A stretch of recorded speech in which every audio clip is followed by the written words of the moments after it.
Captain Midnight.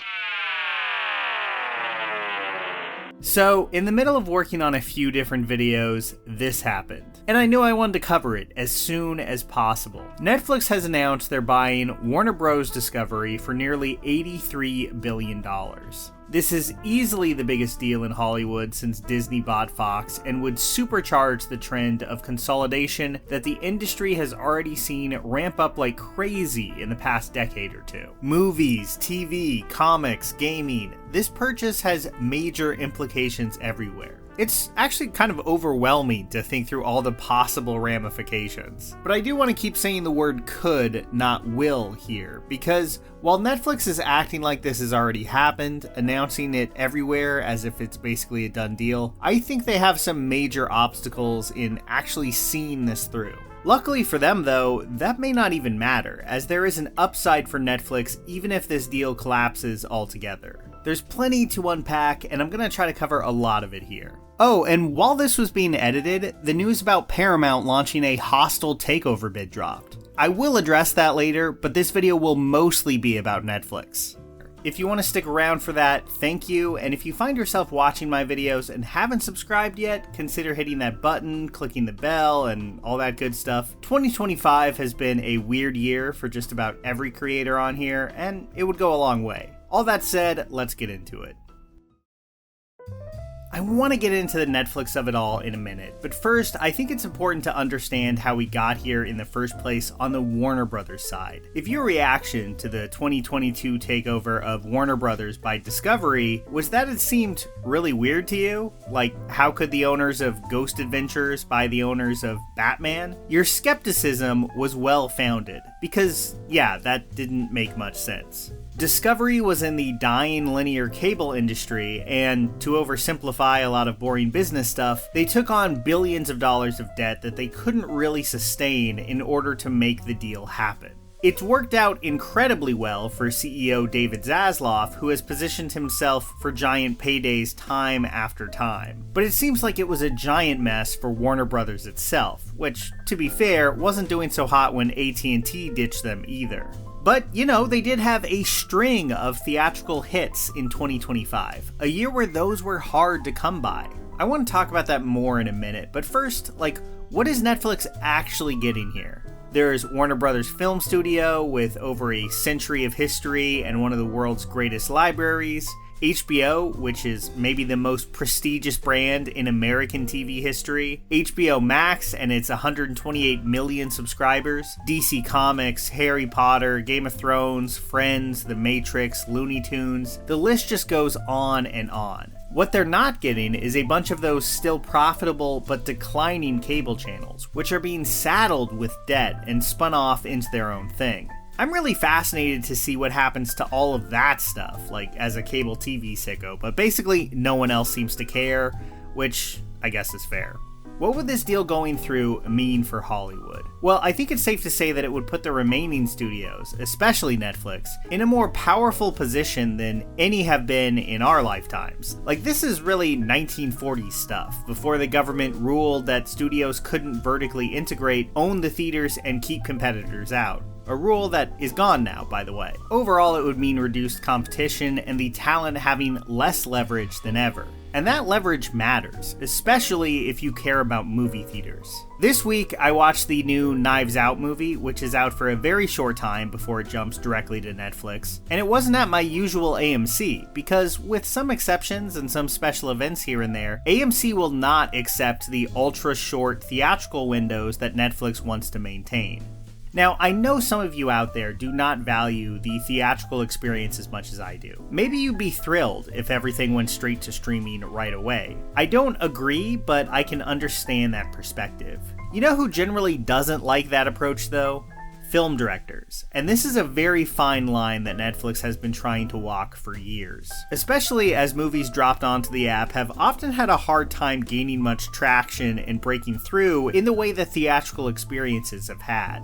Just earlier this year, we had Ryan Coogler talk at length about his vision for Sinners, why he shot it in 70mm, and Warner Brothers didn't just support this, they made it an important part of the marketing of the film. That's something that, even if Netflix gets a little more friendly with theaters, I just don't think they'd be enthusiastic about. CEO Ted Sarandos has made his thoughts on theaters clear over and over again through the years. Outdated, outmoded, not a part of their model. Warner Brothers didn't think like that. After some understandable straight-to-streaming experiments with big movies in 2020, like with Wonder Woman 1984, they really re-embraced theaters. And although Netflix will have years worth of pre-existing deals to honor if this all goes through, make no mistake, that's not something they're gonna want in the long term. And even if you love movies but despise going to movie theaters, I don't think you'll like the impact of that over time. Because the fact is, a movie, especially a non-IP one, is a lot less valuable to Netflix than a drawn-out miniseries, and a lot more expensive than a cheap, non-scripted show. When it comes to serving the future of film, they're honestly one of the last companies I'd trust. That's not to say they've never released good movies, but I'd hate to see a world where they don't have much in the way of competition where distributing them is concerned.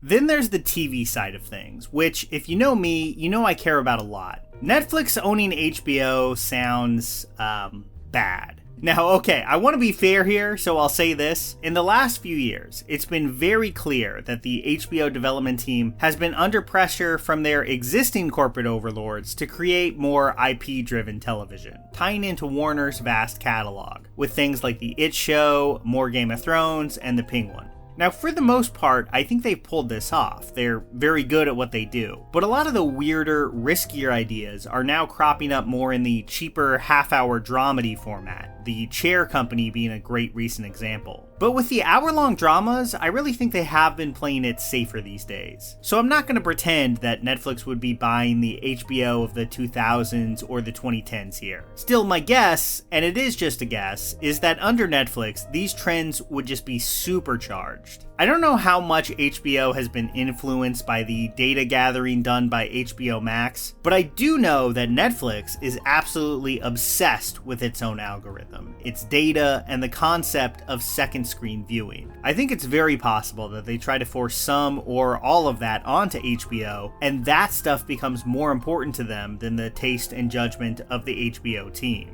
I hope this isn't the case. I'd like to think that they're not dumb enough to kill the golden goose of prestige TV. But with the increased focus on maximizing profits and short-term thinking that all these media companies are really engaging in these days, plus the pressure to recoup all the billions that they have just spent, I'm very afraid of what a Netflix HBO would look like. But what about the app, HBO Max? I've seen some people assume they just pull the plug on it, and I think that's really unlikely, at least in the short term. My money would be on it looking a little something like Disney fully taking over Hulu, but with a lot more fanfare. If you're a Hulu subscriber and you don't know this, I'm sorry to tell you, but Disney is winding it down as a standalone app in 2026. And soon, it'll mostly be a tab for the more adult-oriented stuff on Disney+. I could see that being the fate of HBO on Netflix eventually as well, but definitely not right away. With 128 million subscribers, that's not a money faucet they're going to want to turn off overnight. And I'm sure they would roll out bundles, probably really well-priced ones that they slowly raise the price on over a few years. Amazon has strong-armed companies like Starz and BritBox into being channels on Prime for years now, and it would make sense for Netflix to lean into that too, with the added benefit of having final say on all of it. No matter how it shakes out, I think the end result will be more price increases over time, which I know is something we're very used to at this point. And if this does end up with there being fewer potential buyers for TV shows, I could also see Apple TV benefiting, as they might become the landing spot for some of the interesting non-IP driven shows that HBO becomes less likely to want to make. Apple seems really invested in making prestige TV specifically, and we've seen a lot of their competitors, like AMC, the channel, not the theater chain, scale back significantly over the years. So far, I've been throwing out a lot of what I think could happen, but how likely is any of this? Personally, I think it's a lot less likely than Netflix is making it sound. Now, this could all end up aging horribly on my part, but there is some serious hurdles that they need to overcome. Both sides of the political aisle don't seem pleased about this, raising antitrust issues. Then there's how close Trump and his administration are with the Ellison family, the new owners of Paramount, and the other big potential buyer of WB. All of this could add up to a huge Department of Justice problem for Netflix that they might not be able to overcome. Now, though, Bloomberg is reporting that Netflix is wooing Trump personally and that he's been responsive to it. So, I don't know. Who knows? I guess this is just how we do things now. Then, this news comes out that Paramount is not out of the game at all and are aggressively trying to make this happen. One of their biggest selling points here appears to be that they want to buy all of Warner Brothers Discovery, even those dying cable channels that Netflix doesn't want. While the board seems to prefer Netflix's deal, Paramount is counting on this mountain of cash to sway shareholders. So, who knows what'll happen? What we do know is this all ends up being a big win for David Zaslav either way, but failing might even have some upside for Netflix. Sure, they may be on the hook for billions for a breakup fee if it doesn't go through, but HBO Max is a major competitor for them, and leaving them in an uncertain limbo as this drags out for months or especially years could be really helpful to Netflix. And if it works, they're in a pretty unprecedented position, owning more big brands and commanding more of the market than just about anyone thought possible.